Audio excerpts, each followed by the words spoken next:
کہ ہم نشاندہی کریں اور آپ کو آگاہ کریں کہ جو باتیں آپ کے سامنے آ رہی ہیں وہ صحیح نہیں ہے، وہ ایک فتنہ ہے۔ سوال کا قائم کر دینا بڑا آسان ہے، جواب کے لیے علم کی ضرورت، پیشنس کی ضرورت اور خواہش کی بھی ضرورت، یہ بھی ہونا ضروری ہے۔ پیشنس اس لیے کہ جواب سننے کے لیے لوگ تیار ہوں۔ کل تک یہ بات ہم ایک فرقہ جسے ہم وہابی فرقہ کہتے تھے، تو یہ اس کا انداز تھا کہ سوال تو خوب کرتے تھے، جواب ان کے پاس نہیں، اور جواب سننے کے لیے وقت بھی نہیں۔ تو انہوں نے جتنے بھی ایجوکیشنل انسٹیٹیوٹ قائم کیے تھے، مجھے ایسا لگتا ہے وہاں صرف سوال ہی سکھائے جاتے تھے، جواب نہیں۔ ہر بات میں یہ کہہ دینا کہاں لکھا ہے، یہ حرام ہے، یہ شرک ہے، یہ بدعت ہے، کچھ الفاظ یاد کرا دیے، اور یہ بڑا آسان ہے، کہاں لکھا ہے، کہاں لکھا ہے، کہاں لکھا ہے۔ لیکن اہل سنت والجماعت کا عقیدہ جو بھی ہے وہ سب لکھا ہوا ہے۔ اب کسی کو نہ دکھے تو ہم کیا کریں؟ اب یہ بھی ذمہ داری ہماری تو ہے نہیں کہ گردن میں ہاتھ ڈال کے کہیں دیکھ لکھا ہے، لکھا ہے، دیکھ۔ وہی کتابیں ہم نے بھی پڑھی، وہی کتابیں وہ بھی پڑھ کر آئے، پر تعصب کی عینت وہ چیز دیکھنے پر راضی نہیں ہوئی، اور بعض نے دیکھا لیکن بتایا نہیں، اور جان کر نہ بتانا یہ صرف اپنے آپ کو نقصان نہیں پہنچانا ہے، تاریخ گواہ ہے۔ یہ یہودی کون تھے؟ مومن تھے۔ یہ عیسائی کون تھے؟ مومن تھے، مسلمان تھے۔ یہ صرف اپنے آپ کو ہی آپ مسلمان مت سمجھیے، حضرت آدم سے لے کر حضرت عیسیٰ تک جو بھی امتی ہوئے سب مسلمان، صاحب ایمان۔ تو صرف آپ ہی نہیں، امت محمدی ہی مسلمان نہیں ہے، اور بھی امتیں جو بھی ہوئی سبھی مسلمان تھے، جنت کے قریب تھی، جنتی تھی، لیکن وہ جہنمی کیسے بن گئی؟ اور پوری کے پوری قوم جہنمی بن جائے، یہاں پر غور کرنے کی ضرورت ہے۔ کوئی 1 2 اور 3 4 یا 10 20 50 100 1000 2000 یہ تو سمجھ میں آتا ہے کہ چلو بھائی، لیکن پوری کے پوری قوم کیسے ہو گئی؟ اسی لیے قرآن ہمیں بار بار سبق دیتا ہے، کیوں نہیں غور کرتے، کیوں نہیں فکر کرتے؟ سوچو، غور کرو، فکر کرو، جو آج ہم اپنی قوم میں، اپنی جماعت میں بالکل نہیں پاتے۔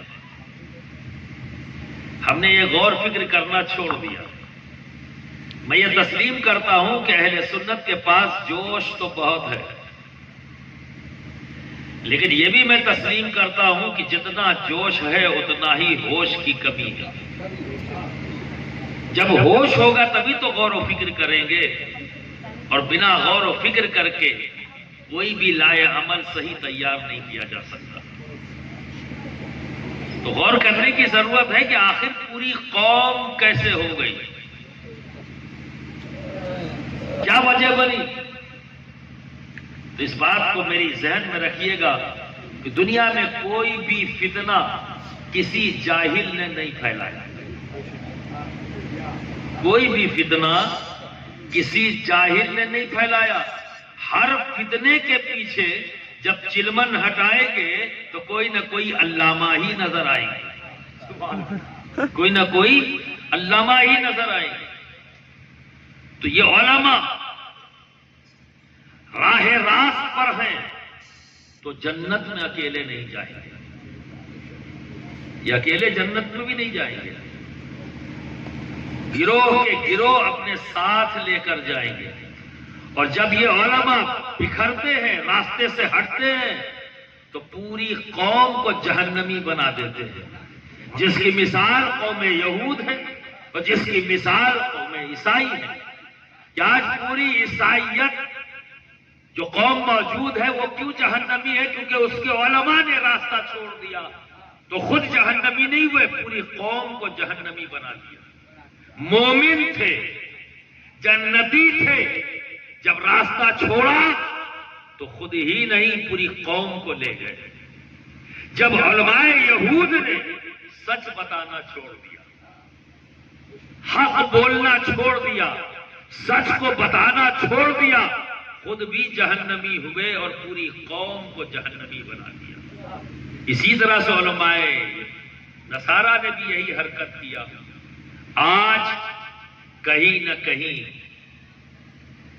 علماء اہل سنت کہیں یا علماء اسلام کہیں، آج انہوں نے بھی انہی کی ہی سنت شاید اختیار کر لی۔ اب یہاں بھی ہمارے یہاں بھی سچائی کو چھپایا جا رہا ہے اور اپنی طبیعت کو شریعت بنا کر پیش کرنے کی کوشش کی جا رہی ہے۔ گروہ بندی کو اہمیت دی جا رہی ہے، پر اہمیت نبی کے قول کی وہ نہ رہی، نبی کی پسند کی نہ رہی، اللہ کی رضا کی نہ رہی۔ اگر اہمیت دی جا رہی ہے تو اپنی پسند کو دی جا رہی ہے، اپنے گروہ کو دی جا رہی ہے۔ ذہن آزاد نہیں ہے، فکر آزاد نہیں ہے۔ جہاں پر ہماری آزادی کو ختم کرنا تھا، جہاں پر ہمیں زانوے ادب طے کرنا تھا، وہاں تک تو اب رسائی ہی ختم ہو گئی۔ اب تو گروہ بندی کا جو لیڈر ہے وہاں زانوے ادب طے کیا جا رہا ہے، بغیر یہ دیکھے کہ وہ راستہ صحیح ہے یا غلط۔ بس اتنا ہی کافی ہے کہ میرے گروہ کا ہے اور میں اس گروہ سے تعلق رکھتا ہوں، اس لیے غور و فکر کرنے کی ضرورت نہیں، جو کہہ دیا آمنا صدقنا۔ آج یہ تمام خرابیاں جو پیدا ہونا شروع ہوئی ہیں، انفراسٹرکچر موجود ہے اور اسی انفراسٹرکچر سے ہم بہت کچھ کر سکتے ہیں، لیکن وہ رزلٹ ہم نہیں لا پا رہے ہیں، تو اس کا ریزن یہی ہے۔ آج لوگ ہم سارے دشمن ہوتے جا رہے ہیں۔ ایک کتے کو بھی اگر راستے میں کوئی بے وجہ لاٹھیوں سے مار رہا ہو تو 4 آدمی اس کتے کو بچانے کے لیے کھڑے ہو جائیں گے، یہ کہتے ہوئے کہ اس بے زبان پر کیوں ظلم کر رہے ہو۔ تو کتے کے لیے لوگوں کے دلوں میں رحم ہے، آپ کے لیے نہیں۔ اگر آپ کو کوئی 10 لوگ مل کر مار رہے ہوں تو سارے لوگ تماشے دیکھتے ہوں اور ویڈیو بنا رہے ہوتے ہیں۔ اس ماحول کے ہونے کے بعد بھی ہم غور و فکر نہیں کرنا چاہتے، ہم سوچنا نہیں چاہتے۔ ہم نے اپنے آپ کو روکنے کے لیے کچھ بہانے تیار کر لیے، ایک نام دے دیا، موب لنچنگ ہو گئی، بات ختم۔ بات ختم نہیں ہوئی، بات تو اب شروع ہوئی ہے۔ یہاں سے ہمیں سوچنا پڑے گا، آخر ایسا کیوں ہوا، اس کے پیچھے وجہ کیا بنی، وہ کون سی فکر ہے، وہ کون سی سوچ ہے جس نے ایک انسان کو اتنا درندہ بنا دیا کہ ایک انسان کو لوگ مل کر بے وجہ پیٹ رہے ہیں اور جان سے مارنے کی کوشش کر رہے ہیں، جبکہ ایک دوسرے کو جانتے تک نہیں۔ جو پیٹ رہا ہے اس کے بارے میں جانتے نہیں کہ یہ کہاں کا رہنے والا ہے، کون ہے۔ جو پیٹ رہا ہے اسے بھی کچھ نہیں معلوم، جو پیٹ رہا ہے اسے نہیں معلوم کہ مجھے پیٹنے والے کون ہیں۔ آخر یہ فکر آئی کہاں سے؟ اور دیکھنے والوں کے لیے وہ ایک تماشا ہے، ظلم نہیں ہے۔ یہ فکر کہاں سے آ گئی؟ اسی ملک کے اندر، اسی زمین پر، بہار کی زمین پر ایک واقعہ میں آپ کو بتاؤں۔ حضرت مخدوم شرف الدین یحییٰ منیری کے منیر میں ہوں تو یہ بات ضرور بیان کرنا چاہتا ہوں کہ حضرت مخدوم شرف الدین یحییٰ منیری کے پاس ایک شخص آیا اور خواہش ظاہر کی کہ حضرت مجھے بھی وہ بنا دیں جس پر آپ ہیں، اور وہ کوئی کلمہ گو نہیں تھا۔ وہ ان کی لائف اسٹائل کو دیکھ کر اتنا متاثر ہوا کہ اس نے بھی سوچا کہ میں بھی ایسا بن جاؤں۔ تو حضرت شرف الدین میں یحییٰ منیری نے فرمایا یہ بتاؤ تم کسی سے محبت کرتے ہو؟ یہ نہیں کہا لا حول ولا قوت الا باللہ العظیم بدمعاش میرے جیسا بننا چاہتا ہے، نہیں کہا، بڑے پیار سے کہا اچھا بننا چاہتے ہو ٹھیک ہے، یہ بتاؤ تم کسی سے محبت کرتے ہو؟ کہا میرے پاس تو کچھ ہے ہی نہیں جس سے میں محبت کروں، نہ ماں ہے نہ باپ ہے نہ بھائی ہے نہ بہن ہے، کوئی نہیں ہے، میں اکیلا ہوں۔ کہا کچھ تو ہوگا؟ تو کہا ہاں حضور میرے پاس ایک بھینس ہے۔ اب اسی سے ہی آپ محبت کہہ لیا، جو کچھ بھی ہے سب کچھ میری زندگی میں بس وہی ایک بھینس ہے، جس کو پالتا ہوں، جس کا دودھ نکالتا ہوں، بیچتا ہوں، اس سے اور ضرورتوں کا سامان لاتا ہوں، اسی کا دودھ پیتا ہوں اور زندگی گزار رہا ہوں، جو کچھ بھی میری زندگی میں ہے وہ بھینس ہے۔ کہا اچھا پھر جا بیٹھ جا اور بھینس بھینس کر، جا بیٹھ جا بھینس بھینس کر۔ وہ گیا جا کر بیٹھ گیا اور بھینس بھینس بھینس بھینس کرنے لگا۔ کچھ عرصے بعد آپ کا گزر ہوا، وہاں سے آواز دی اے فلاں ادھر آ۔ تو تھوڑی دیر کے بعد وہ اٹھ کے آیا، کیا جی حضور؟ آپ نے اس کی پر چہرے پر نگاہ ڈالی اور فرمایا جاؤ واپس پھر سے بھینس بھینس کرو۔ پھر کچھ عرصے کے بعد ادھر سے گزر ہوا، آپ نے پھر آواز دی، پہلی آواز دی نہیں آیا، دوسری آواز دی نہیں آیا، تیسری آواز دی تو آیا۔ پھر آپ نے اس کو دیکھا نظر بھر کے اور پھر واپس بھیج دیا، اب جا پھر سے بھینس بھینس کر۔ پھر کچھ عرصہ گزرا، پھر آپ کا گزر ادھر سے ہوا، پھر آپ نے آواز دی، تیسری آواز پر اس نے جواب دیا حضور کیسے آؤں؟ کہا کیوں کیا ہوا؟ چلے میری جھاڑیوں میں میری سینگ پھنس جائے گی، جھاڑیوں میں میری سینگ پھنس جائے گی۔ اس نے بھینس بھینس اتنا کیا کہ اپنا وجود بھول گیا، بس جس کا ذکر کر رہا تھا بس وہی باقی رہا اور اس کا اپنا وجود ختم ہو گیا۔ تو اس کی زبان سے نکلا کہ کیسے آؤں میری سینگ پھنس جائے گی۔ تو ایک دور وہ بھی تھا کہ ہمارے اکابرین کو دیکھ کر لوگ ہمارے جیسا بننا چاہتے تھے۔ آج وہ دور ہے کہ ہمیں دیکھ کر ہمیں مارنے کی کوشش کرتے ہیں، انہیں غصہ آتا ہے، محبت نہیں۔ ہمارے جیسا بننے کی تو بات چھوڑو، محبت بھی نہیں پیدا ہوتی۔ ایک انسانیت کا جو ایک رشتہ ہے ایک انسان کے بیچ میں وہ بھی ختم ہو گیا۔ کیا یہ غور کرنے کا وقت نہیں ہے؟ کیا یہ فکر کرنے کا وقت نہیں ہے؟ آخر ایسا کیوں ہو رہا ہے؟ اگر ہم نے یہ سوچ لیا کہ لوگوں کا ذہن بدل گیا ہے، اگر ہم نے یہ سوچ لیا کہ یہ کام RSS کروا رہی ہے، یہ فلاں کروا رہے ہیں، یہ ڈھما کروا رہے ہیں، یہ فلاں پارٹی کروا رہی ہے، یہ سیاسی لوگ کروا رہے ہیں، تو آپ کی سوچ غلط ہے۔ میں یہیں سے کہتا ہوں آپ غلط ہیں، آپ کی سوچ غلط ہے۔ سب سے پہلے اپنا محاسبہ کرو۔ یہ شہر منیر صوفیوں کا شہر ہے، جیسا متین سرابی نے کہا اہل علم کا شہر ہے، اور میں مانتا ہوں کہ صوفی ہی عالم ہے۔ اس کے علم میں جو گہرائی ہے، جو گہرائی اس کے علم میں ہے وہ کہیں اور نہیں پائی جاتی۔ باقی تو ایک دریا کے مانند کی طرح ہے، چھچھلے پانی کی طرح ہے جو شور مچاتے ہوئے چلتے ہیں، لیکن جب ایک صوفی کہیں بیٹھتا ہے تو سمندر کی گہرائی لی ہوئے ہوتا ہے، اس میں تلاطم کبھی پیدا ہی نہیں ہوتا۔ تو برادران ملت اسلامیہ یہ سوچنا پڑے گا کہ آخر یہ ماحول بن کیوں گیا۔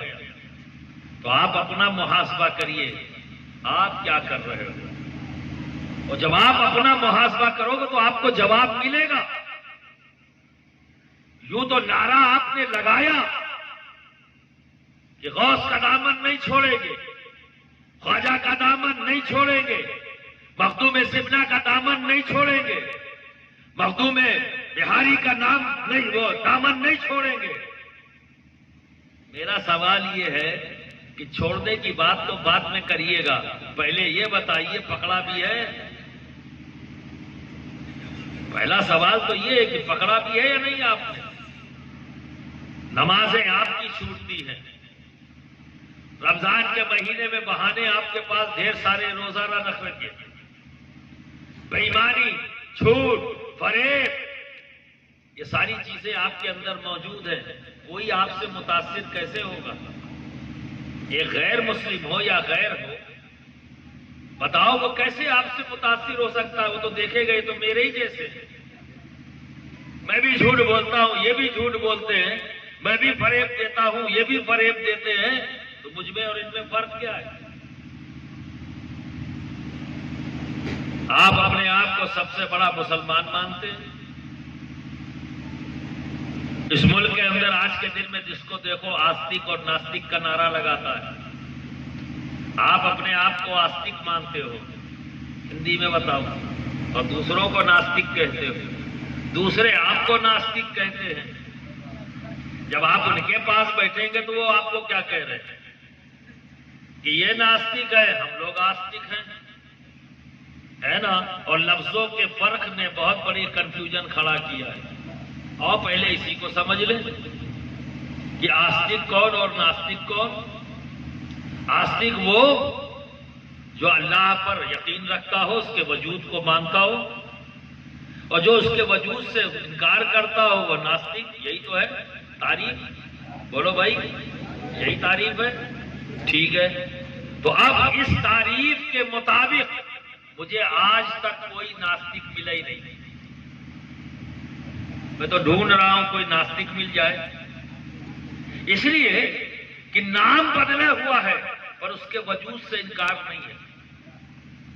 ایک مسلمان اس کے وجود کو کہتا ہے اللہ، رب، رحمان، رحیم، الگ الگ ناموں سے اس کے وجود کا اقرار کرتا ہے۔ ایک غیر مسلم جو ہمارے ہمسایہ قوم ہے وہ اسے ایشور کہہ کے یاد کرتا ہے، کیونکہ جب میں اس کی تعریف پڑھتا ہوں، ایشور کی تعریف، تو ایشور کی تعریف میں یہی چیز نظر آتی ہے، اجر ہے، امر ہے، سرویاپی ہے، سرو شکتیمان ہے، ہمیشہ سے تھا، ہمیشہ ہے۔ تو وہی تعریف جو اسلام نے دی ہے وہی تعریف یہاں موجود۔ تو اس کے وجود سے انکار ان کو بھی نہیں۔ اگر عیسائی کو دیکھے تو وہ بھی وجود سے انکار نہیں کر رہا ہے، وہ گاڈ کہہ کے کہہ رہا ہے۔ اور اگر کسی کمیونسٹ کے پاس جائیں تو کمیونسٹ بھی انکار نہیں کرتا، وہ کہتا ہے نیچر ہے، نیچر سے یہ چیزیں وجود میں آ رہی ہیں۔ تو مان تو لیا کہ نیچر ہے جو وجود میں لا رہا ہے سب کو، تو مان تو لیا، نام الگ دے دیا، نیچر کہہ دیا۔ اور بعض ایسے بھی لوگ ہیں جو یہ کہتے نظر آتے ہیں کوئی تو ہے جس نے سب کچھ پیدا کیا۔ تو جب کوئی ہے تو وجود کو تو مان لیا ہے، تو جب مان لیا ہے تو سبھی آستک ہے، ناستک کوئی نہیں۔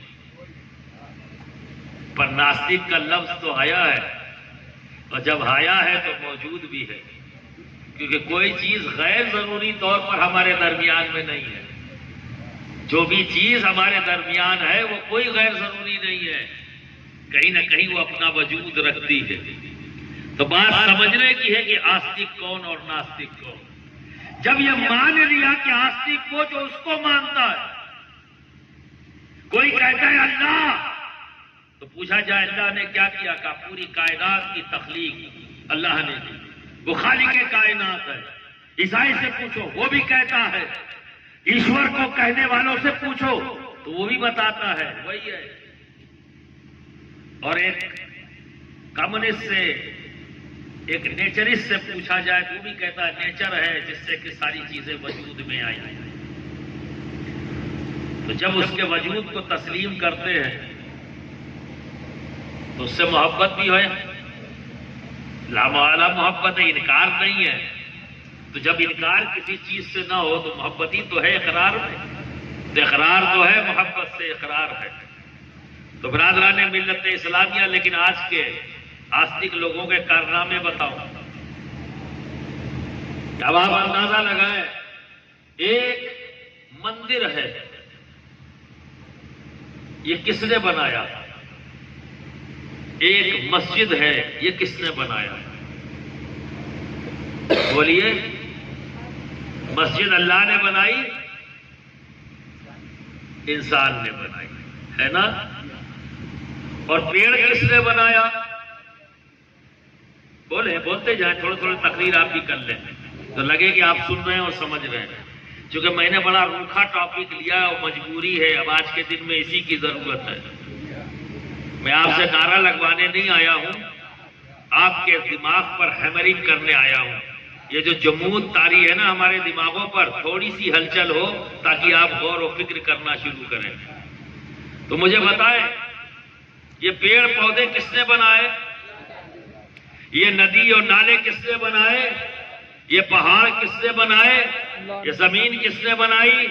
یہ آسمان کس نے بنایا؟ یہ سب اللہ نے بنایا۔ اللہ سے محبت ہے تو محبت کا تو ایک طریقہ ہے، ہمیں جس سے محبت ہو پھر اس کی ہر چیز سے محبت ہونی چاہیے۔ محبت کی ڈیمانڈ کیا ہے؟ یہی ہے نا کہ ہم جسے محبت کرتے ہیں اس کی بنائی ہوئی ہر چیز سے محبت ہونی چاہیے۔ بات سچی ہے یا نہیں؟ اب آئیے، دکان کس نے بنائی؟ مکان کس نے بنایا؟ سڑک کس نے بنایا؟ مسجد کس نے بنائی؟ مندر کس نے بنایا؟ گرجا کس نے بنایا؟ انسان نے۔ اب ایک انسان گیا اور آپ کی دکان توڑ دیا۔ ایک انسان گیا، اس نے مکان کو توڑ دیا آپ کے۔ ایک انسان گیا، آپ کی مسجد کو توڑ دیا۔ آپ نے کیا کیا؟ اس توڑنے والے کو توڑ دیا۔ یہی کیا نا؟ مکان کو توڑ دیا ایک انسان نے، اور آپ نے توڑ دیا اس انسان کو۔ تو آپ بتاؤ، آپ کو محبت کس سے زیادہ ہے؟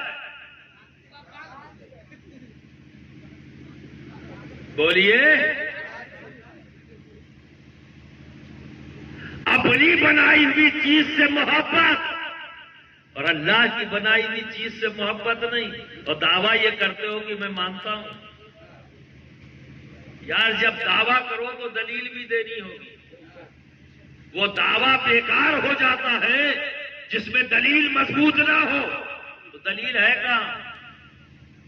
آپ کے عمل سے دلیل کیا ملی؟ کہ آپ کو اللہ کی بنائی ہوئی چیز سے محبت نہیں، آپ کو محبت ہے تو اپنی بنائی ہوئی چیزوں سے۔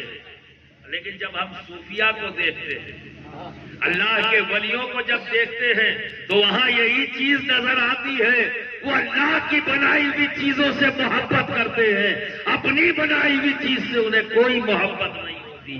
یہی وجہ ہے کہ مخدوم سلطان سید اشرف جہانگیر کو ایک لمحہ بھی نہیں لگا تخت سلطنت کو ٹھوکر مارنے میں، کیونکہ سلطنت ان کا بنایا ہوا تھا۔ جو ٹھوکر ماری وہ ان کی بنائی ہوئی تھی، جس راہ پر چلے وہ ان کے رب کی بنائی ہوئی تھی۔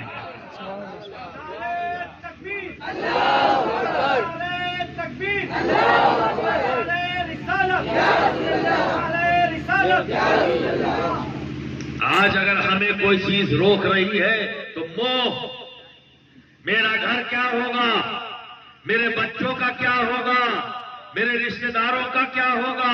گھر میں گھس کے بیٹھ گئے، جب گھر کے باہر آنے کی ضرورت تھی تو گھر میں بیٹھ گئے، اور جب پوچھا جائے کیوں بیٹھ گئے، کہنے یار میں ہی تو گھر پہ دیکھنے والا ہوں، کوئی دوسرا نہیں۔ تو برادران ملت اسلامیہ جو ہمارے اسلاف ہیں وہ بھی اگر اسی انداز میں سوچ لیتے، امام حسین اسی انداز میں سوچ لیتے تو آج تمہارے ہاتھ میں اسلام نہ ہوتا تھا۔ آج یہ دین محمدی نہ جانے کس شکل میں تمہارے پاس ہوتا اگر امام حسین نے یہ سوچ لیا ہوتا کہ میرے گھر کا کیا ہوگا، میری بیوی کا کیا ہوگا، میرے بچوں کا کیا ہوگا، کیونکہ انہیں محبت ہے اپنے رب سے، تو رب کی دی ہوئی ہر شے سے ان کو محبت ہے، اس کے لیے باہر نکلی۔ لیکن برادران ملت اسلامیہ آج اسی کو پھر سے تباہ و برباد کرنے کی کوشش کی جا رہی ہے۔ اور کرنے والے کون ہیں؟ قلیل شکوک و شبہات نبی کی ذات پر پیدا کر رہے ہیں کون؟ حضرت انسان جی اپنی حیثیت کے بارے میں نہیں پتا آپ ہیں کون، اور سوچتے کس کے بارے میں ہیں؟ نبی کے بارے میں، شکوک و شبہات۔ ارے کیا یہ کافی نہیں تھا کہ رب کہہ رہا ہے بے شک ہم نے انہیں خیر کثیر عطا کیا، کوثر عطا کیا؟ کیا یہ کافی نہیں تھا جس پہ شکوک و شبہات کر رہے ہو؟ تو کثرت کو کی جو ضد ہے وہ کیا ہے؟ قلت۔ زیادتی کی ضد کیا ہوگی؟ کمی، یہی ہے نا۔ رات کی ضد کیا ہے؟ دن، اور دن کی ضد کیا ہے؟ رات۔ سچ کی ضد کیا ہے؟ جھوٹ، اور جھوٹ کی ضد کیا ہے؟ سچ، یہی ہے نا۔ تو دونوں میں سے کوئی سمجھ میں آ جائے تو بات سمجھ میں آ جاتی ہے۔ تو میں نے جو کلام پاک کی جس آیت کریمہ کی تلاوت کی، اس میں رب فرمارا اپنے محبوب سے کہہ رہا ہے کہ بے شک ہم نے آپ کو خیر کثیر عطا کیا، کوثر عطا کیا۔ اب اس کوثر کو سمجھنے والا کون ہے؟ بھائی جس نے دیا وہ جانے، جس کو ملا وہ جانے۔ آپ بیچ میں کھڑے کیوں پھدک رہے ہیں؟ لیکن پھدک رہے ہیں، اور پھدک کون رہا ہے؟ وہ جان لے اپنے بارے میں کہ میں کون۔ قرآن نے کہا، قرآن کہتا ہے قل متاع الدنیا قلیل۔ اللہ رب العزت اپنے حبیب سے کہتا ہے کہہ دیجئے کہ یہ دنیا کی جتنی بھی شے ہے، جو کچھ بھی ہے، سب قلیل ہے۔ کیا ہے؟ قلیل ہے۔ وہی رب کہہ رہا ہے، اپنے حبیب سے کہہ رہا ہے بتا دیجئے یہ سب جو کچھ بھی دنیا میں نظر آ رہا ہے یہ سب قلیل، اور میں نے تو تمہیں کثیر عطا کیا ہے۔ اب دیکھیں وہی رب ہے، کہنے والا وہی ہے۔ تو یہ بات اچھی طرح سے جان لے، ہر دور میں کہتا وہی ہے۔ حضرت آدم کا دور ہے تو کہنے والا رب ہے، ٹھیک ہے، اور ایک کھڑا ہو گیا ابلیس، وہ بھی ایک، تو بہکانے والا بھی ایک، بتانے والا بھی ایک۔ اس لیے کبھی کنفیوز مت ہو جانا کہ کوئی بات جو ہمارے نبی نے ہمیں بتائی اور وہ کہیں اور سے ہمیں ملے تو یہ مت سمجھ لینا کہ ہم نے نقل کی ہے، ایسا کچھ نہیں ہے۔ بہت سے لوگوں کو یہ خبط ہو گیا کہ بائبل کے پڑھنے والے کہتے ہیں کہ قرآن کے اندر بائبل سے اتار لیا گیا، توریت والے کہتے ہیں کہ اتار لیا۔ اتارا نہیں ہے بھائی، جس نے توریت دیا ہے اسی نے قرآن دیا ہے، بات ایک ہی کی ہے۔ تو جب بات ایک کی ہے تو کئی جگہ ملے گی بھائی، اس میں کوئی حیران و پریشان ہونے کی بات نہیں ہے۔ ہاں اس ایک کی بات میں تحریف نہ کیا ہوتا تو من و عن ایک جیسی ہوتی۔ تو جو فرق نظر آ رہا ہے وہ تحریف کا فرق ہے، اس کے کہنے میں کوئی فرق نہیں۔ دور بدلتے رہے، بات ایک ہی کی تھی، اس لیے بات ایک ہے، کوئی کنفیوژن یہاں نہیں ہے۔ تو برادران ملت اسلامیہ، آپ کثیر کو کیا سمجھو گے، کثرت کو کیا سمجھو گے، کوثر کو کیا سمجھو گے؟ آج دنیا کو بنے ہوئے 12,000 سال، آج ہم نے یہ جانا کہ دنیا کو بنے ہوئے 12,000 سال ہو گئے۔ ان 12,000 سال میں جسے رب نے قلیل کہا ہے، اس قلت کو سمجھ لیا ہے کیا؟ اس قلت کو جان لیا، اس قلیل کو جان لیا ہے؟ بولو، یہاں جو ابھی ہمارے جو 50 سال کی عمر کے لوگ بیٹھے ہیں، نوجوانوں نے تو خیر وہی دور دیکھا ہے، لیکن جو ابھی 50 سال کی عمر ہے، آج ہر ہاتھ میں موبائل ہے، ہر ہاتھ میں موبائل۔ آج سے 50 سال پہلے، میں اپنے ہی بچپن میں موبائل کا دور نہیں تھا، میں نے دیکھا ہے سب سے پہلے پیجر آیا، اسی میں بڑی حیرت ہوتی تھی، آدمی میسج جا رہا اور یوں نکالا، ٹر آواز بھی نکالا، دیکھا اچھا پیجر آیا، اور پیجر کے بعد ہتھوڑا چھاپ موبائل آیا، یہ لمبا سا، ٹھیک ہے، پھر اس کا سائز چھوٹا ہوتا گیا، سائز چھوٹا ہوتا گیا، پھر اس میں بہت سی چیزیں بڑھتی چلی گئی جو الگ الگ۔ نیوز سننے کے لیے ریڈیو کی ضرورت ہے نا، خبروں کے لیے، اس کے بعد پھر آ گیا ٹی وی، اب صرف سن نہیں رہے، دیکھ بھی رہے. ٹھیک ہے، میچ دیکھنے کے لیے پویلین میں جاؤ، اب کوئی ضرورت نہیں دنیا کے کسی بھی حصے میں ہو، بیٹھ کے گھر ہی میں دیکھ لیا.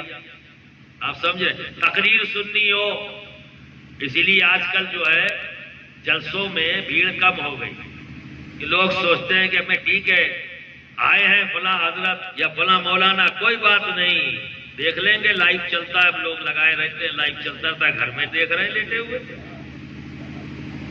تو کتنی چیزیں ہیں جو الگ الگ تھی. ایک میچ کو دیکھنے کے لیے پویلین جانا، سوچ نہیں سکتے تھے کہ میں اپنے بیڈ پر لیٹے لیٹے دیکھ لوں گا. کیا یہ ممکن نظر آتا تھا اس وقت؟ اگر کوئی کہتا اے کاش کہ میں لیٹے لیٹے میچ دیکھ لیتا، تو پاگل ہو گئے ہو کیا؟ تو اس وقت آدمی کیا کہلاتا؟ پاگل. اے کاش کہ میں فلاں مولانا کی تقریر اپنے گھر میں دیکھتا، تو پاگل ہو گئے ہو کیا؟ دیکھ کیسے سکو گے؟ کیونکہ اس وقت تک ٹی وی نہیں تھا. تو شکل اور صورت، آواز کہاں محفوظ؟ ہوا میں. تو کیا یہ صلاحیت ہوا میں سائنٹسٹوں نے پیدا کی؟ یہ صلاحیت تو اللہ نے پہلے ہی سے ہوا میں دے رکھی تھی. جانا تو اس سے پہلے کا دور جب نہیں جانا تھا، تو ایک وقت گزرا تو جب اس قلیل دنیا میں جس کی متاع جتنی بھی ہے یہ سب قلیل ہیں، اس قلیل کو ابھی سمجھنے میں 12,000 سال گزر چکے، ابھی نہ جانے کتنے ہزار سال اور گزریں گے اس کو سمجھنے میں. اور ہم یہ نہیں کہہ سکتے کہ ہم نے سمجھ لیا، نہیں کہہ سکتے کہ ہم نے سمجھ لیا. تو نبی کو کیا سمجھو گے جی؟ نبی کو کیسے سمجھ لو گے؟ تو جب تم قلیل کو نہیں سمجھ سکتے تو کثیر کو کیا سمجھو گے؟ تو کثیر پر انگلی کیسے اٹھا سکتے ہو کہ نبی سے اتنا نہیں، اتنا نہیں، اتنا نہیں، اتنا نہیں؟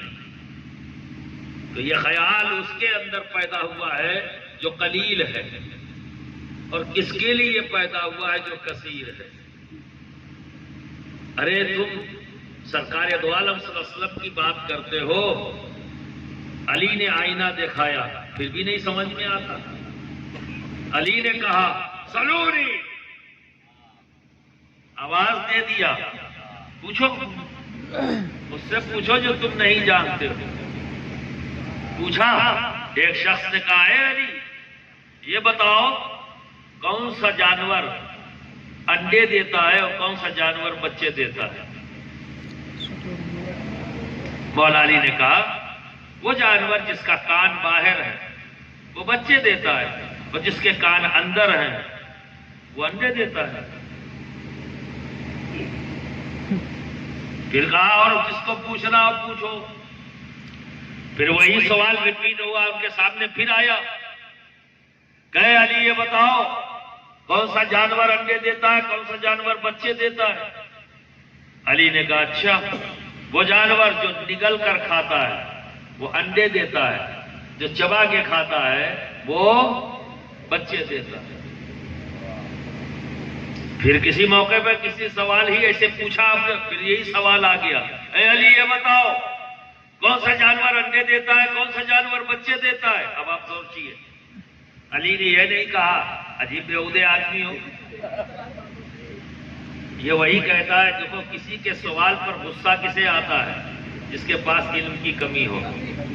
تو اپنے عیب کو چھپانے کے لیے یہ حربہ استعمال کرتا، غصہ پاگل ہو گیا، پاگل. تو سوال ہی نہیں ہوگا تو میرا علم چرچا بنا رہے گا. تو میں علماء سے یہی کہوں گا جب آپ سے سوال کیا جائے تو اگر جواب معلوم نہ ہو تو تسلیم کر لیجئے، کل دوں گا جواب. سوال تمہارا سن لیا، کل دے دوں گا. اگر ایک جواب میں دے چکا ہوں وہ یہ بھی ہے. لیکن علی نے یہ نہیں کہا کہ میں 2 بار یہ جواب دے چکا ہوں. پھر جواب دیا کہ وہ جانور جو دودھ پلاتا ہے وہ بچے دیتا ہے، جو دودھ نہیں پلاتا وہ انڈے دیتا. کب کہا یہ؟ 1400 سال پہلے. علی جو عرب پیننسلا سے باہر نہیں گئے، علی نے جنگل نہیں دیکھا، اور علی بتا کہا رہے پوری دنیا کے جانوروں کی خصلت بتا رہے جو خود جنگل میں نہیں گئے، وہ عرب کی اس باؤنڈری سے باہر نہیں نکلے. ہم نے غور و فکر نہیں کیا. کام ہمارا تھا دنیا کو یہ بتانے کا، لیکن ہم نے نہیں، لیکن غیروں نے اسے چیلنج کے روپ میں لیا. بات علی نے کہی ہے، اور وہ علی کہہ رہا ہے جس کو اس کے نبی نے باب العلم کہا ہے. تو آؤ چیک کرتے ہیں کہ نبی کا کہنا باب العلم، تو یہ باب العلم ہے یا نہیں. اسی سوال کا جو جواب دیا ہے اور چیک کریں تو دنیا کی 3 بڑی یونیورسٹیوں نے، California university, laden university Holland اور کڈ سڈنی یونیورسٹی آسٹریلیا، 3 یونیورسٹیوں کے وائلڈ لائف پر جو کام کرنے والے سائنٹسٹ تھے، انہوں نے ایک ریسرچ ٹیم تیار کی. 300-350 لوگوں افراد پر مشتمل تھے اور پوری دنیا کے جنگلوں میں انہیں بھیج دیا. علی کسی جنگل میں نہیں گئے اور یہاں پوری ٹیم جا رہی ہے جنگلوں میں. آج سارے اکوپمنٹس موجود ہیں، کیمرے لگے ہوئے ہیں، جانور موومنٹ کرتا تو اپنے آپ فوٹو لے لی جاتی. اس کے ذریعے گنتی کرتے ہیں. کیونکہ مجھے بھی شوق ہے، میں اکثر جاتا ہوں، اس لیے اتنی ڈیٹیل میں بتا رہا ہوں. تو سب جگہ وہ پھیل گئے اور 3 سال کے بعد جب تھیسس سبمٹ کیا تو یہی جواب تھا کہ جس کے کان باہر وہ بچے دیتے، جس کے اندر وہ انڈے دیتے جو چبا کے کھائے، وہ بچے دیتا ہے جو نگل کر کھائے، وہ انڈے دیتا ہے جو دودھ پلائے، وہ بچے دیتا ہے جو دودھ نہ پلائے وہ انڈے دیتا ہے. چوتھی کوئی شکل نہیں تھی.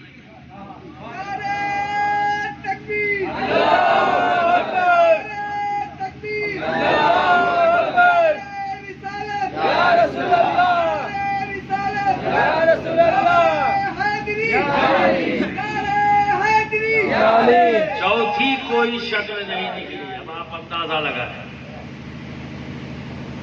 1400 سال کے بعد آج کی ریسرچ ٹیم یہ بتا رہی ہے کہ علی نے جو کہا تھا وہ صحیح تھا. کیوں؟ علی نے کیوں بتایا؟ کیونکہ علی کو باب العلم بنانے والا کون ہے؟ جسے اللہ نے خیر کثیر عطا کیا. سبحان اللہ، سبحان اللہ. اس کا تعلق قلیل سے نہیں ہے، کثیر سے ہے. تو وہ وہی بتائے گا جو تم نہیں جانتے، وہ تمہارے علم میں اضافہ کرے گا. جو تم نہیں جانتے وہ بتائے گا. تو برادران ملت اسلامیہ، ہمیں تو سیکھنا ہے. یہ رول ماڈل ہے رب کی جانب سے. نبی کی آل، نبی کے اصحاب، یہ ہمارے لیے رول ماڈل ہے. چونکہ اللہ نے تربیت دی، علم عطا کیا نبی کو، اور نبی نے تربیت دی، علم عطا کیا علی کو، اہل بیت کو اور اپنے اصحاب کو. تو ان کا تعلق قلت سے نہیں ہے، کثرت سے ہے. تو ہم قلت والے ہیں، ہمیں کثرت والوں سے فائدہ لینا ہے. تو ان سے ہمیں اٹھانا اور ان کو سمجھنا ہے. اور اس کے لیے رب نے بھی اشارہ دے دیا، رب بھی اشارہ دے رہا ہے. اب آپ اندازہ لگائیں کہ اللہ رب العزت فرماتا ہے مرج البحرین یلتقیان. اب آپ اندازہ لگائیں کیا فرماتا ہے؟ 2 سمندر ہیں جو آپس میں ملے ہوئے ہیں. 2 سمندر. اب ان 2 سمندر کو شط العرب میں چلے جائیں تو وہاں دیکھیں گا 2 سمندر ہیں جو آپس میں ملے. ایک وائٹ کلر کی وال ٹائپ کی کھڑی نظر آتی، ادھر کا پانی ادھر نہیں، ادھر کا پانی ادھر نہیں. اب وہاں تک آپ سوچیں کہ ہم کیسے جائیں؟ چلو مت جاؤ، پریاگ راج چلے جاؤ جو پہلے الہ آباد کہلاتا تھا. ایک طرف گنگا ہے، ایک طرف یمنا ہے. ایک کا پانی ہرا ہے اور ایک کا پانی مٹمیلا ہے، اور پوری ایک لکیر بنی، نہ ادھر کا پانی ادھر، نہ ادھر کا پانی ادھر. تو 2 سمندر ہیں. اللہ رب العزت فرماتا ہے 2 سمندر ہیں جو آپس میں ملے ہوئے. اور پھر آگے رب تبارک و تعالیٰ فرماتا ہے وَيَخْرُجُ مِن دُونِهِ وَالْمَرْجَانُ. میں نے پیدا کیا ان میں سے مونگا اور موتی. پھر رب کیا فرماتا ہے فَبِأَيِّ آلَاءِ رَبِّكُمَا تُكَذِّبَانِ. تو تم اپنے پروردگار کی کن کن نعمتوں کو جھٹلاؤ گے. اللہ رب العزت نے اپنی جانب سے احسان کے طور پر اس چیز کو پیش کیا. پیش کر کون رہا ہے؟ رب. اور یہ بات سچ ہے، اصول کے مطابق ہے، جتنی بڑی ذات ہوتی ہے احسان اس کا اتنا ہی بڑا ہوتا ہے، جتنی مضبوط ذات ہوگی احسان بھی اتنا ہی مضبوط ہوگا، ہے نا؟ تو اب دنیا میں کون ہے اس سے بڑا؟ ہرگز نہیں، ممکن ہی نہیں۔ تو جو سب سے بڑا ہے تو پھر اس کا احسان بھی ویسا ہی ہے۔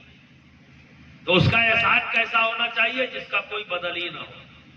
ان شارٹ میں بہت لمبی چوڑی بات کروں گا، پھیلاؤں گا تو پھر سمیٹنے میں بڑا وقت لگ جائے گا، تو بہت شارٹ یہ کہہ دیتا ہوں کہ اللہ نے جو احسان جتایا ہے تو اللہ کا احسان کیسا ہونا چاہیے؟ اس کا کوئی بدل ہی نہ ہو۔ یہ اس کی شان کے شایان ہے کہ جس چیز پر وہ احسان جتائے اس کا کوئی بدل نہیں ہوگا۔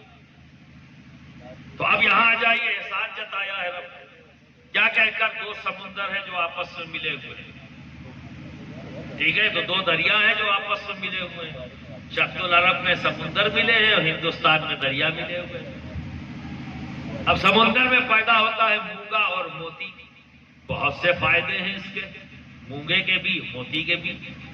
تو قرآن کا ایک لفظی ترجمہ بھی ہے جو میں نے آپ کو پیش کیا، لیکن فقط اسی جگہ پہ اگر رک گئے تو قرآن کو سمجھنا آسان نہیں ہے۔ اسی لیے قرآن کہتا ہے مجھ کو پڑھنے والے راہ راست پر بھی ہیں اور مجھ کو پڑھنے والے گمراہ بھی ہیں۔ تو اب آپ سمجھ لیں یہ کیسے ممکن ہے کہ قرآن پڑھنے والا گمراہ بھی ہو، قرآن پڑھنے والا راہ راست پر بھی ہو؟ تو جواب کیا ہوا؟ جس نے لفظوں سے ٹرانسلیشن سے سمجھنے کی کوشش کی تو وہ گمراہ ہو جائے گا، اور جس نے نبی کے سمجھائے ہوئے پر سمجھنے کی کوشش کی وہ کامیاب ہے۔ تو قرآن کو سمجھنے کے لیے صرف ترجمے سے کام نہیں چلے گا، قرآن کو سمجھنے کے لیے نبی کی حدیث کو بھی سامنے رکھنا ہوگا اور شان نزول کو بھی سامنے رکھنا ہوگا اور صحابہ کا جو طریقہ کار تھا اسے بھی سامنے رکھنا ہوگا، تب سمجھ میں آئے گا۔ اور یہ معیار بھی سامنے رکھنا ہوگا کہ اللہ رب العزت نے جو بھی کہا اس کا کوئی بدل نہیں ہوتا، چونکہ شان اتنی بڑی ہے اس کی، تو اس کی شان کے شایان وہی چیز ہوگی جس کا کوئی بدل نہ ہو۔ اب بتاؤ مونگا اور موتی کا بدل ہے یا نہیں؟ مونگا اور موتی کا بدل ہے نہیں۔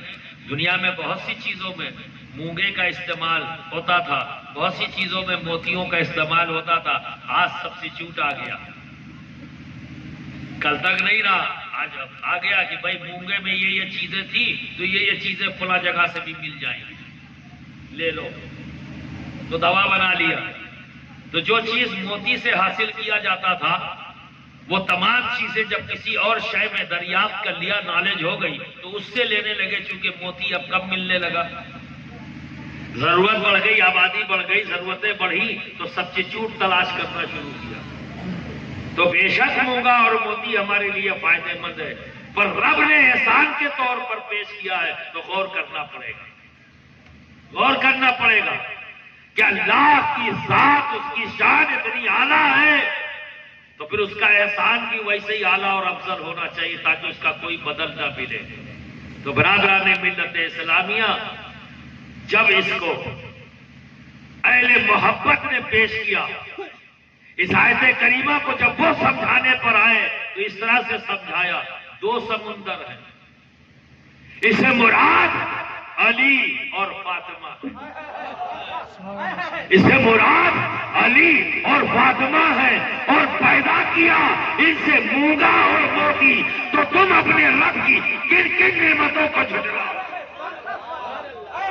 مونگا یہ کیسا ہے؟ لال، موتی لائٹ گرینش، لائٹ گرینش، تو موتی امام حسن، مونگا امام حسین، چونکہ آپ کو سرخ سے اور تجویدی اس میں گرینش سے امام حسن۔ اب ان کا بدل لے آؤ، ان کا کوئی سبسٹیچیوٹ لاؤ، کوئی ہے کیا؟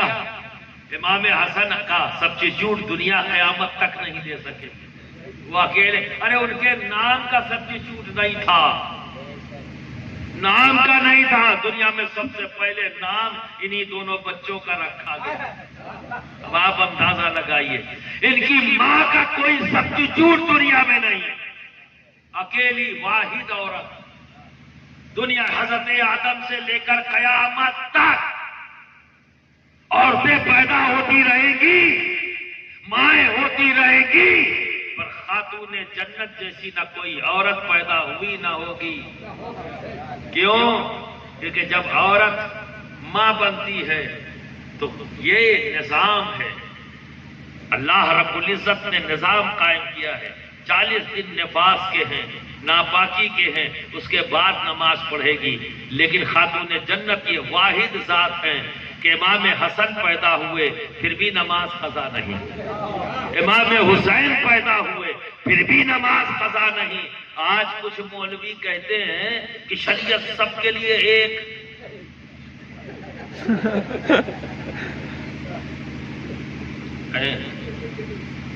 شریعت سب کے لیے ایک۔ بے شک جب تک انسان شریعت محمدی کا امین نہ بنے گا اللہ سے دوستی کا دعویٰ کر ہی نہیں سکتا۔ وہ دوست تو وہی ہوگا جو شریعت کا امین ہوگا۔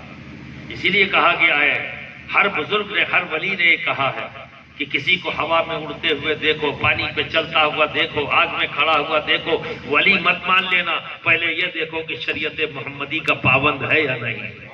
ملا جی دھونس مت دو، یہ جو دھونسیانے والا کام ہے یہ مت کرو، شریعت سب کے لیے ایک ثابت کرو، ایک ہے۔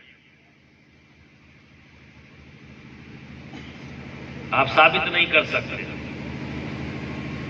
ایک ہی وقت میں شریعت یہ ہے کہ 4 نکاح کر سکتے، صدیق اعظم کر سکتے، فاروق اعظم کر سکتے، حضرت عثمان غنی کر سکتے، حضرت طلحہ کر سکتے ہیں، حضرت زبیر کر سکتے ہیں، حضرت عبداللہ بن مسعود کر سکتے ہیں۔ نہیں کر سکتے اے علی، تم نہیں کر سکتے، سب کرے 4، یہ شریعت ہے۔ اگر علی تم نے کیا تو یہ غیر شرعی ہے، تم نہیں کر۔ تمہارے لیے شریعت یہ ہے کہ جب تک فاطمہ بقید حیات ہے، شریعت یہی ہے کہ تم ایک ہی پر رہو گے، ایک۔ ان کے وصال کے بعد یہ شریعت تم پر لاگو ہوگی، اور جب تک وصال نہیں تمہارے لیے شریعت الگ ہے۔ آئیے، شریعت ایک ہے، آئیے، دسترخوان لگا ہے، اہل سنت تمہیں بڑا محبت کرتا ہے، یہی چیز کھل رہی ہے کچھ لوگوں کو، جو تمہارے دلوں میں محبت ہے نا، یہی تم سے چھیننا چاہتے ہیں، اور دھوکہ یہ ہے کہ محبت والے بن کے آتے ہیں اور تم سے محبت چھین کے لے جانا چاہتے ہیں۔ یہی چیز سمجھنے کی ہے دوست، کیونکہ میں نے بہت آج سے 15 سال پہلے سارنگ بجا رہا ہوں، لیکن کیوں؟ کیونکہ ہمارے ہاں غور و فکر نہیں کیا جاتا۔ میں ہمیشہ اکثر جلسوں میں بولتا تھا، ایک جماعت آئی، اس نے کہا نماز نماز نماز، اور جانے نماز سے دور کرنے کی پریکٹس شروع کر دی۔ پورا زور اسی پر تھا، اور کہتے کیا تھے؟ نماز نماز نماز نماز، اور جانے نماز سے دور کرنا یعنی نبی سے دور کرنا۔ اب پھر ایک گروہ پیدا ہوا ہے، اسے دیکھنے کی ضرورت ہے، جو نبی نبی نبی نبی کرتے ہیں اور آل نبی سے دور کرنے کی بات ہے۔ اس کو سمجھنے کی ضرورت ہے۔ کیوں؟ کیونکہ ایک بات بتا دوں، مجھے پتا ہے کہ وہابی کا محلہ کہاں ہے، مجھے پتا ہے کہ وہابی کی مسجد کہاں ہے، مجھے پتا ہے کہ وہابی کا مدرسہ کہاں ہے۔ یہ آپ بھی جانتے ہو، ہم بھی جانتے ہیں، ہر شہر میں لوگ جانتے ہیں، یہ وہابی کی مسجد ہے، یہ وہابیوں کا محلہ ہے، یہ وہابی کے کیا نام ہے مدرسہ ہے۔ شیعوں کے بارے میں یہ رافضیوں کا محلہ ہے، یہ رافضیوں کی مسجد ہے، یہ رافضیوں کا مدرسہ ہے۔ پر آج تک خارجی کا محلہ بھی دیکھا ہے آپ نے؟ کبھی دیکھا ہے خارجیوں کا محلہ؟ ان کی مسجد دیکھی، ان کا مدرسہ دیکھا، تو پھر یہ ہیں کہاں؟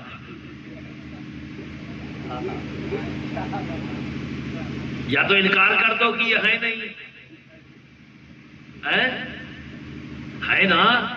یہ موجود ہیں تو کہاں ہیں؟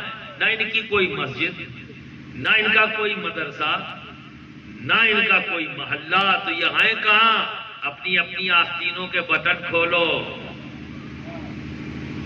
اپنی اپنی آستینوں کے بٹن کھولو، یہ وہاں ملیں گے۔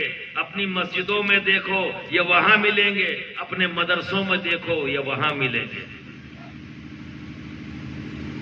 آپ سمجھے یہ سب سے زیادہ خطرناک بن چکے ہیں اس وقت۔ جو نیا فتنہ شروع کیا ہے، یہ دیکھنے کی ضرورت ہے۔ تو برادران ملت اسلامیہ، جب احسان کرنے والا بڑا ہے تو احسان بھی اس کا ویسا ہی ہوگا جس کا کوئی سبسٹیٹیوٹ نہیں۔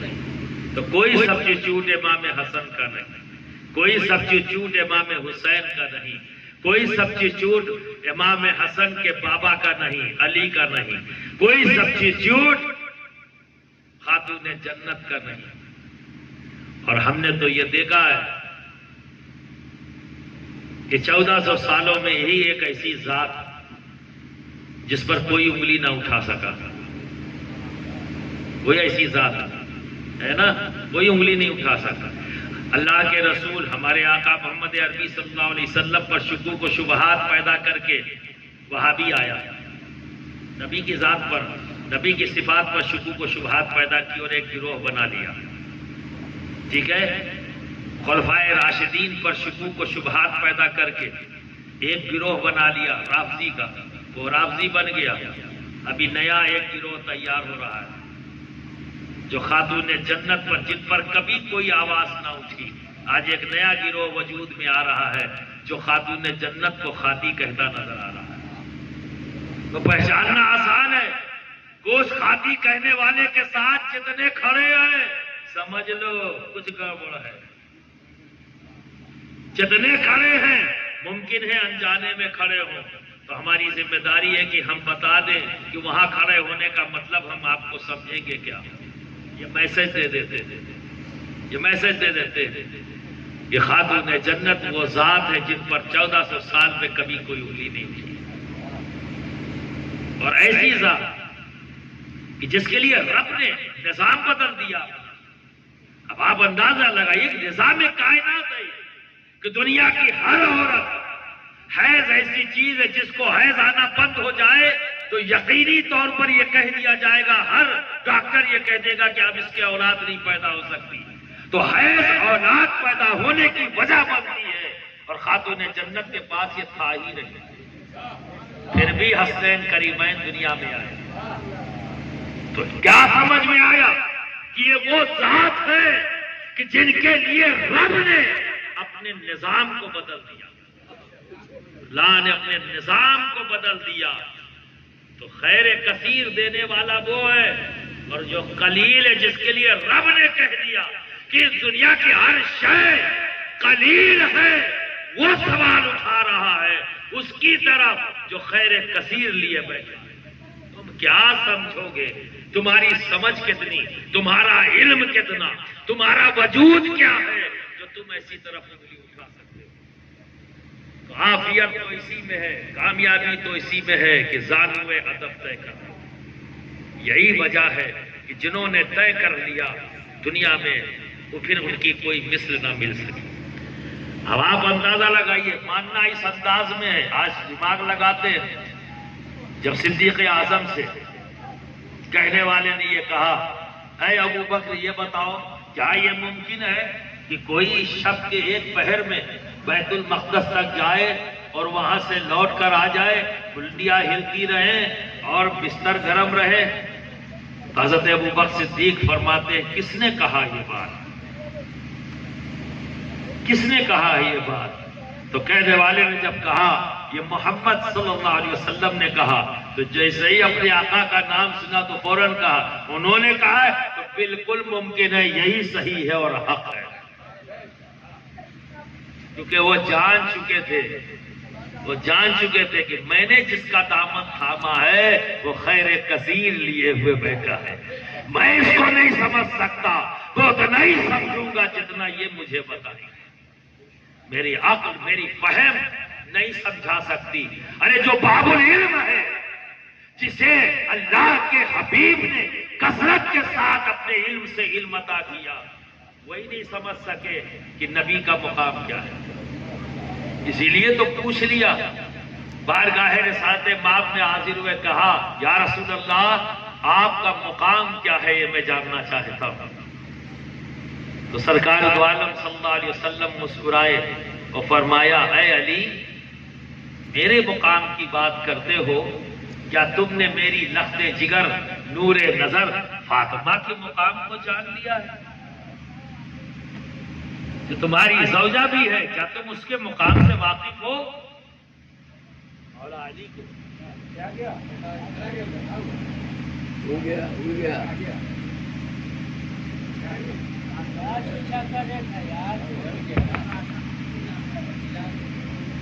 حیرت ہوئی، مولا علی کو واپس آئے اور خاتون جنت سے کہا، اے فاطمہ میں یہ جاننا چاہتا ہوں کہ تمہارا مقام کیا ہے، تمہاری اصلیت کیا ہے؟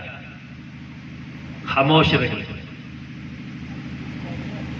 پھر دوبارہ کہا، اے فاطمہ میں نے آپ ہی سے پوچھا ہے آپ کا مقام کیا ہے؟ تو پہلی بار خاموش تھی، جواب نہیں دیا۔ یہیں سے ہی خانقاہوں نے ادب لے لیا، ادب لے لیا۔ جب کوئی بڑا تم سے پہلی بار کسی بات کے بارے میں پوچھے، یعنی کوئی کام تم نے اچھا کیا یا تم نے کوئی بہت بڑا کارنامہ انجام دے دیا، اور کوئی بڑا تم سے پوچھے کیا یہ کام تم نے کیا، تو ان کے ساری یہی کہتی کہ خاموش رہو، تاکہ بڑائی کے سودے سے بچے رہو، غرور اور گھمنڈ سے بچے رہو۔ لیکن جب بڑا دوبارہ پوچھ لے تو فوراً جواب دے دو، چونکہ اب جواب نہ دینا گستاخی ہے۔ تو خاتون جنت نے ہمیں سکھا دیا، چونکہ سامنے کھڑے ہوئے علی، اور علی کوئی اور نہیں شوہر ہے، تو جب پہلی بار پوچھا تو انکساری کے طور پر خاموش رہی، لیکن جب دوبارہ پوچھا تو کہا اے علی تھوڑی دیر رکے، اور گئی مصلی بچھایا اور اللہ اکبر کہہ کے نیت باندھ لی۔ تھوڑی ہی دیر تک تو آپ کا وجود نظر آتا رہا، اور اس کے بعد وہ وجود غائب ہو گیا، اور ایک نورانی شعاع تھی جو مصلی سے لے کر آسمانوں تک چلی۔ سبحان اللہ سبحان اللہ سبحان۔ اب آپ اندازہ لگائیے یہ کیا سمجھیں گے کہ خاتون جنت کیا ہے؟ ارے ناسمجھ ہے، تبھی تو ناسمجھی کی بات کر رہے ہیں کہ وہ خطا پر تھی۔ اب اس میں تعویل کرتے، خطا اجتہادی تو یہ تو وہ دنیا بھر کی۔ تو میں اس بحث میں تو یہاں نہیں، جب کوئی آئے گا مولوی تو میں بحث کروں گا اس سے۔ یہ آپ کو بتانا ضروری ہے کہ اب یہ ایک نئی پلاننگ آئی ہے انتشار کی۔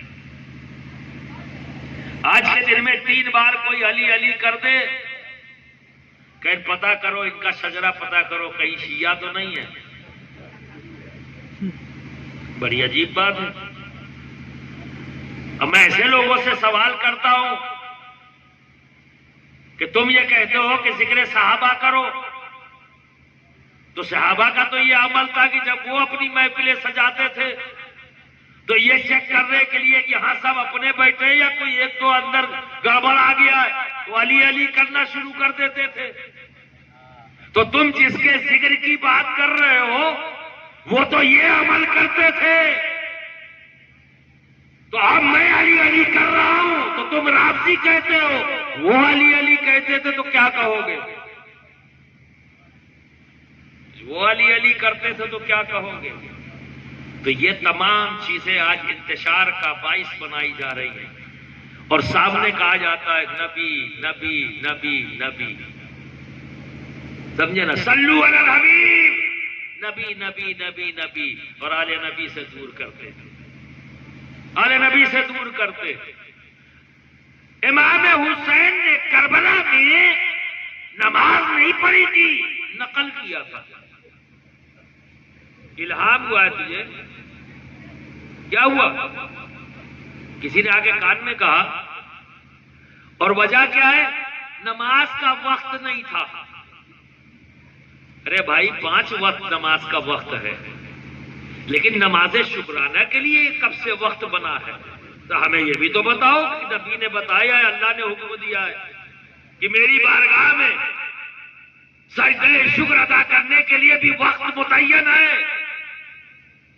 ارے تم کسی وقت بھی کوئی نعمت رب تبارک و تعالیٰ تمہیں عطا کرے، تمہیں کاروبار میں منافع ہو جائے، تمہارے گھر میں بچہ پیدا ہو، تمہارا بچہ اچھے نمبروں سے پاس ہو جائے، خوشی ہوگی نا؟ تو سب سے بہترین طریقہ ہے، سب سے پہلے کیا کرو؟ مصلی بچھاؤ، 2 رکعت نماز پڑھ لو. یہ سب سے بہترین طریقہ ہے اس کی بارگاہ میں شکر ادا کرنے کا، اس کی اس دی ہوئی نعمتوں کا شکر.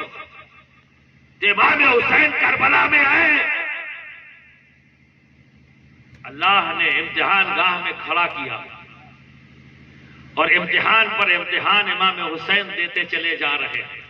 یہ وہ ہے جن کا تعلق کثرت سے ہے، قلت سے نہیں، کثرت سے ہے. امتحان پر امتحان دیے جا رہے ہیں.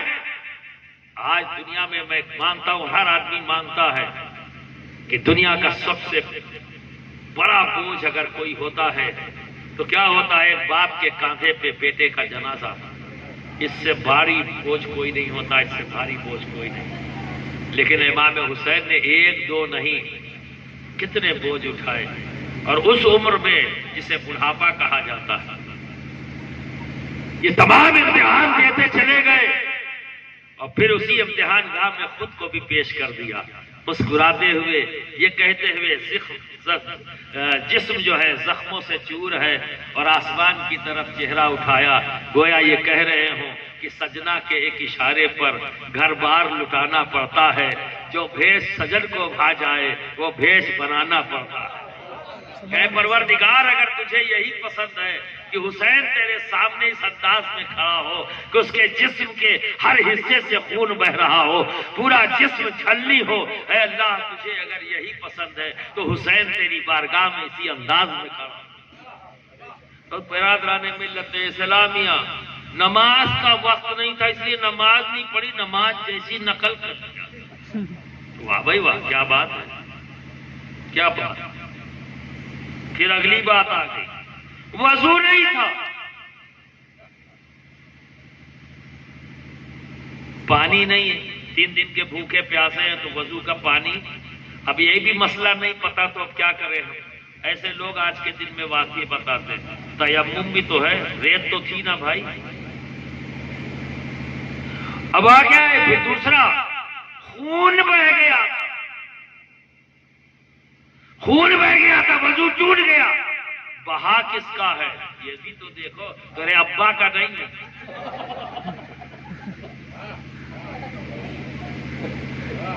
جو بہ رہا ہے خون وہ حسین کا ہے،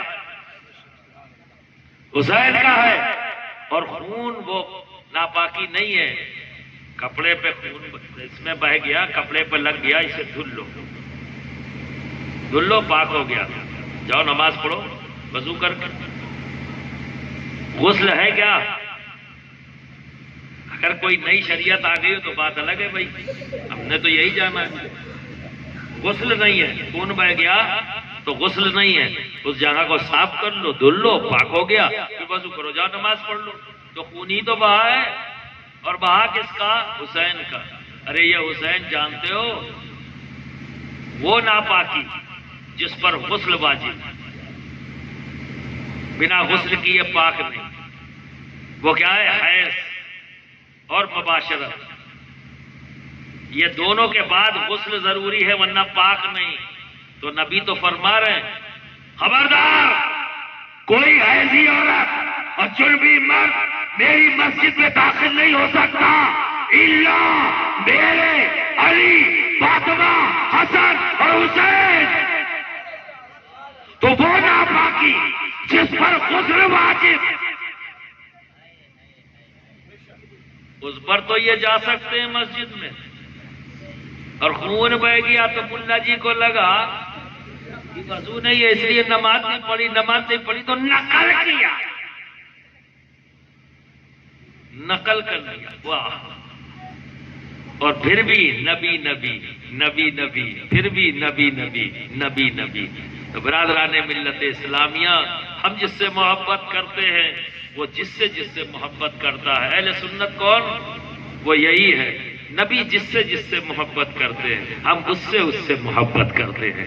نبی نے جس چیز کو پسند کر لیا ہم نے اس چیز کو پسند کر لیا. کوئی سوال نہیں ہے. تو ہم تو نبی کو دیکھتے ہیں اور اپنا کرتے چلے جاتے ہیں. تو نبی نے کہا ہے اللہ سے محبت کرو اس لیے کہ وہ تمہیں نعمتیں دیتا ہے.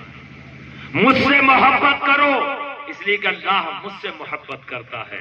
میری آل سے محبت کرو اس لیے کہ میں ان سے محبت کرتا ہوں. یہ کون سی محبت ہے؟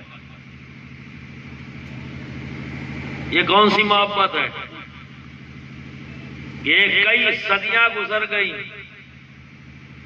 ہر مورخ اپنے زبان دور میں جب قلم چلاتا ہے تاریخ لکھتا ہے تو یہی لکھتا ہے کہ امام حسین نے سجدہ کیا اپنے رب کی بارگاہ میں سجدہ شکر ادا کیا اور شبر العین نے آپ کے تن سے سر کو جدا کر دیا. جب کوئی شاعر قلم چلاتا ہے تو اس واقعے کو اسی انداز میں لکھتا ہے. یہ نئے محقق اس دور کے ہیں جو یہ کہتے ہیں نقل کیا. یہ کون سا جذبہ ہے؟ یہ کون سی محبت؟ اور پھر بھی کہا میٹھے میٹھے. تو ایسی مٹھاس مت بھولو جس سے کڑواہٹ ایسی پیدا ہو جائے، ٹھیک ہے نا، جس کے سامنے جہنم کا پانی بھی پھیکا پڑ جائے. تو ایسی مٹھاس نہیں چاہیے جس کے سامنے جہنم کا. ہمیں تو صرف جنت چاہیے بھائی. اور جنت ملے گی نبی سے محبت کرنے پر. جنت ملے گی ان کی آل سے محبت کرنے پر. جنت ملے گی ان کے اصحاب کی تعظیم کرنے پر. عزت کرو، احترام کرو. کوئی ایسا جملہ تمہاری زبان سے نہ نکلے اصحاب رسول کے تعلق سے جو ان کے تقدس اور ان کی شخصیت پر اس کو مجروح کرتے ہوئے نظر آئے. وہ جملے مت بولنا. اور ان کی آل سے ٹوٹ کر محبت کرو بنا اس خوف کے کہ کوئی فتویٰ نہ دے دے. بنا خوف کے محبت کرو. ہر وقت علی علی کرو، کیونکہ جب تک علی علی نہیں کرو گے ولی ولی نہیں بن سکتے. ولی ولی نہیں بن سکتے. کیونکہ دیکھو ہر ولی جو بھی ہے دنیا میں، ہمارے یہ سب ولی تو ہیں جو مام ہوئے زمین کے. اولیاء کرام کون ہیں؟ ہمارے ولی ہے نا. حضرت مخدوم شرف الدین یحییٰ منیری کس کے ولی ہیں؟ ہمارے ہیں ولی. مخدوم سبلہ ہمارے ولی. ٹھیک، غریب نواز ہمارے ولی، غوث پاک ہمارے ولی. اب ان سے جا کے پوچھو ان کے ولی کون ہے. غوث پاک سے جا کے پوچھو اے غوث پاک آپ تو ہمارے ولی، ہم تو آپ کو ولی کہتے ہیں. آپ کسے ولی کہتے ہیں؟ غریب نواز سے پوچھو آپ کس کو ولی کہتے ہیں؟ مخدوم سمنا سے پوچھو آپ کس کو ولی کہتے ہو؟ تو سب یک زبان کہیں گے علی علی علی علی علی علی. جس نے علی علی نہ کیا وہ ولی ولی نہیں بن سکتا.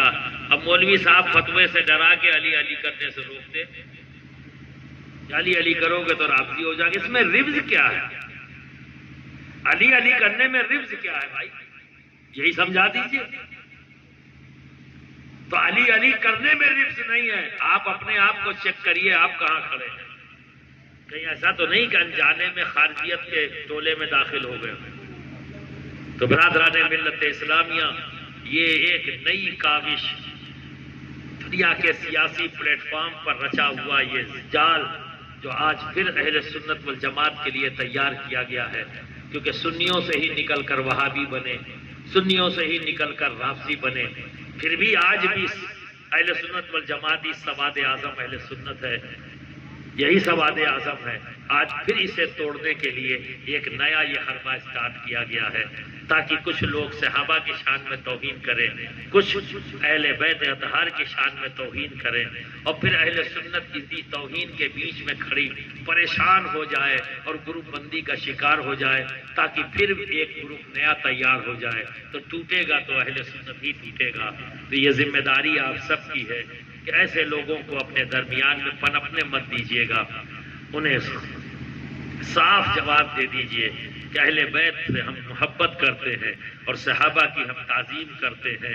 اس کے علاوہ کوئی بات کرنی ہو تو بات کریے، ورنہ السلام علیکم کسی اور دروازے پہ جائیے، وہاں آپ کو شاید سہارا مل جائے، ہمارے محلے میں، ہماری مسجد میں، ہمارے مدرسے میں، ہمارے گھر میں آپ کے لیے کوئی جگہ نہیں، ٹھیک ہے؟ تو میرا خیال ہے کہ جو بات میں آپ کو کہنا چاہتا تھا، جو سمجھانا چاہتا تھا، وہ بات سمجھ میں آ گئی ہوگی۔ ہاں، آیت کریمہ پہ بہت زیادہ ڈسکشن نہیں کر سکا، پھر کسی اور موقع پر، چونکہ یہ بڑا کرنٹ افیئر چل رہا ہے اور میں چاہتا تھا کہ آپ کے سماعتوں کے حوالے کروں تاکہ آپ اس پر غور و فکر کریں۔ بڑی تیزی سے یہ فتنہ آگے کی طرف بڑھ رہا ہے، جسے روکنا بھی ضروری ہے۔ امید کرتا ہوں کہ علم و دانش کا یہ شہر اور پڑھے لکھے طبقے میں یہ بات جا رہی ہے، آپ ضرور غور و فکر کریں گے اور اسے روکنے کی کوشش کریں گے۔ وآخر دعوانا ان الحمد للہ رب العالمین۔